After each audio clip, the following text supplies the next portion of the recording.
Une vie communautaire saine s'accompagne de responsabilités partagées par tous les résidents dans les structures d'hébergement.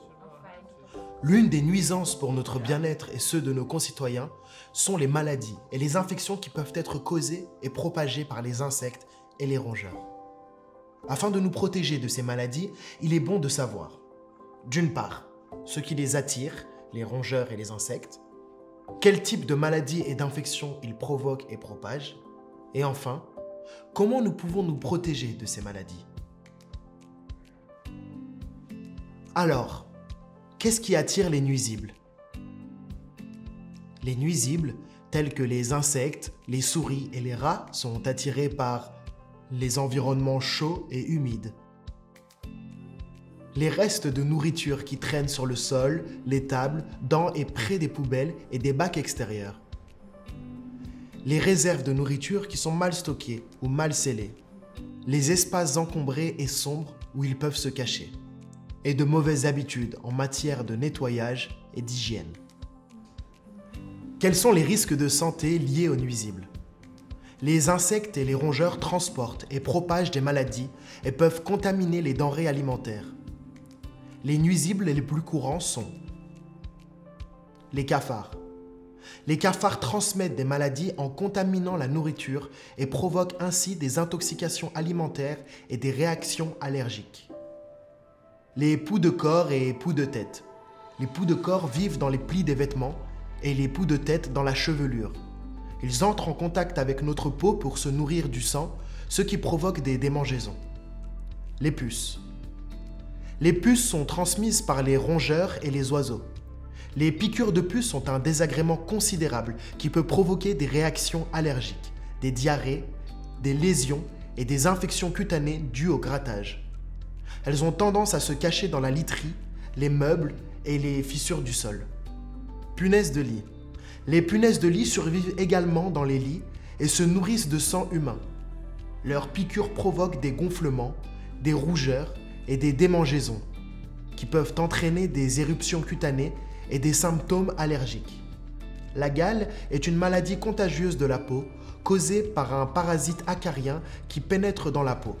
La maladie se manifeste par des démangeaisons entre les doigts, sur les mains et les bras, ainsi qu'au niveau du nombril. Elle se transmet le plus souvent par contact humain direct. La gale ne guérit pas sans traitement.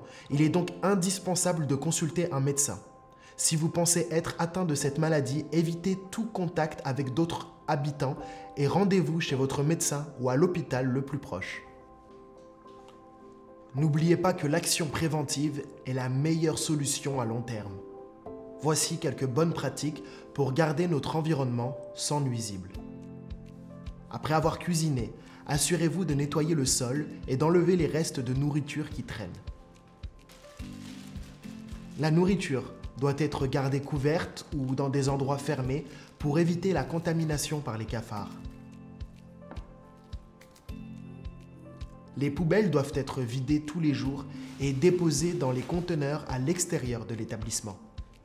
De même, gardez la zone des conteneurs propres et les conteneurs fermés après usage. Gardez votre chambre propre et bien rangée.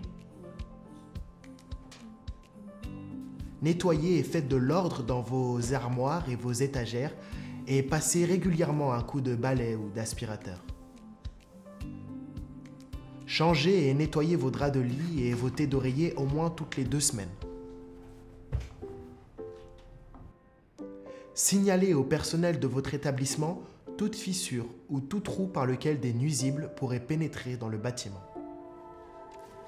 Si malgré nos efforts de prévention, nous constatons la présence de nuisibles, comment nous en débarrasser?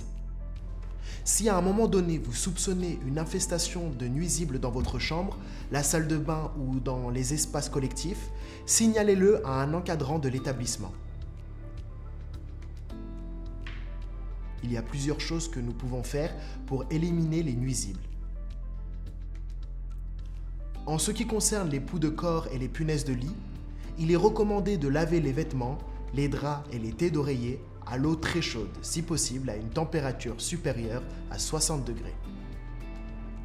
Les puces peuvent être éliminées du linge en les exposant à la lumière directe du soleil. Si toutefois une personne souffre d'une intoxication alimentaire, d'irritation cutanée ou de toute autre maladie liée aux nuisibles, elle doit garder ses distances avec sa famille et ses amis et contacter immédiatement son médecin ou se rendre à l'hôpital le plus proche.